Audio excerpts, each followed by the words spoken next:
سمائیے. حضور وہ لجنہ کی طرف سے جو بچی نے سوال کیا تھا اسی سلسلے میں ہے کہ جی یہاں پر اب کرسمس آ رہی ہے اور بچوں کو وہ اپنے خاص قسم پر وہ ڈرامہ کرتے ہیں اپنی قریب آ جائیں. ہاں ٹھیک ہے. کرسچینٹی کے سلسلے میں خاص قسم کا ڈرامہ کرتے ہیں. اس میں ماشاء اللہ احمدی بچے اور دوسری بچیاں بھی ہیں جو اسکولوں میں پڑھتی ہیں تو وہ ان کو کہتے ہیں کہ تم بھی اس میں شامل ہو. ہاں جی. تو اس سلسلے میں حضور فرمائیں کہ کیا کیا جائے. کوئی معمولی سی بات ہے، ادنا سی کامن سینس کی بات ہے. ہر وہ چیز جو آپ کے مذہب اور اصولوں کے خلاف ہے اس میں آپ نے شرکت نہیں کرنی. بس اس میں کون سی پوچھنے کی بات ہے. اب مجھے کیا پتا کون کون سے ڈرامے میں کیا کچھ ہو رہا ہے. اگر کوئی اتنا سا پارٹ بچہ پلے کرتا ہے کہ اسلام کے اوپر تقریر کر رہا ہے، مثلا اسلام کے خوشیوں کے دن کیسے منائے جاتے ہیں، تو یہ بھی تو ایک ذریعہ ہے اس میں شمولیت کا. وہ ہمارے انگلستان میں اکثر بچے ایسا کرتے ہیں اور بڑی ان کو داد ملتی ہے.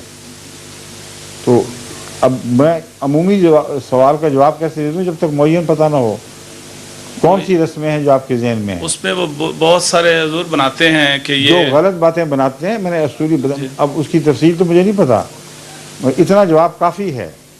یہ ہر ایسی بات جو ان کے مشرکانہ عقائد سے تعلق رکھتی ہے، جو اسلام کے اصولوں سے ٹکراتی ہے، اس میں کوئی احمدی بچہ شامل نہیں ہوگا. لیکن حضور بچے کے لیے وہاں پر مشکل بنتی ہے کہ ادھر ایک ٹیچر ہے، ادھر وہ ساری کلاس ہے اور وہ بالکل آپ کے لیے مشکل یہ ہے کہ ادھر قرآن ہے اور ادھر دنیا ہے. بالکل وہی چیز ہے. پھر کیا کس کو پکڑیں گے؟ جزاک اللہ. سیدھی بات ہے. ٹھیک ہے. سمائیے.